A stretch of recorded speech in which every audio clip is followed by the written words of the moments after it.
This is Victoria Gregg interviewing Dr. Dr. Joseph Marshall about the Cuban Missile Crisis and the Bay of Pigs. What branch of the armed forces were you in? Technically, I was in the United States Navy Reserve, but I wasn't serving on active duty. Oh, okay. I was just going to graduate school at the University of Maryland.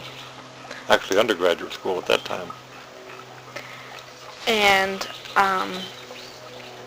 what were your recollections of this event?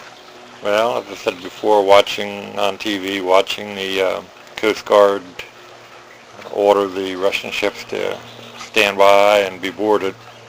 The Russians didn't want to be boarded.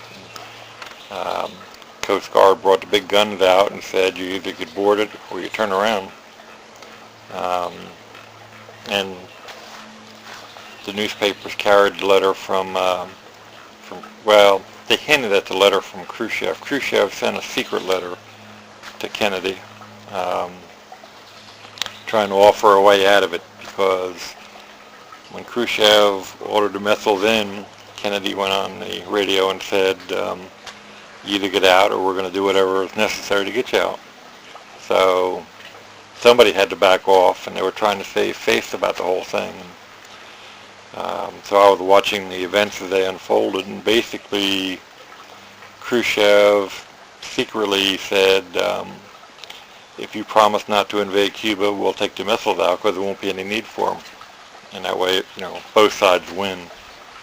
In public, Khrushchev said that we had to take our missiles out of Turkey in order for them to take them out of Cuba. But Kennedy ignored that one and just responded to the first one. So basically we agreed not to attack Cuba, and they took the missiles out. And that diffused the whole situation.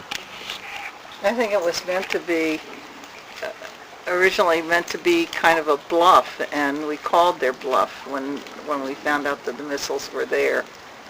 Wouldn't you say? Well, it wasn't the bluff, it was the real thing. They said they weren't going to take them out, and that's where the bluff came in. Right, we said you either take them out or we're going to have a war. And it was obvious it was going to be a nuclear war.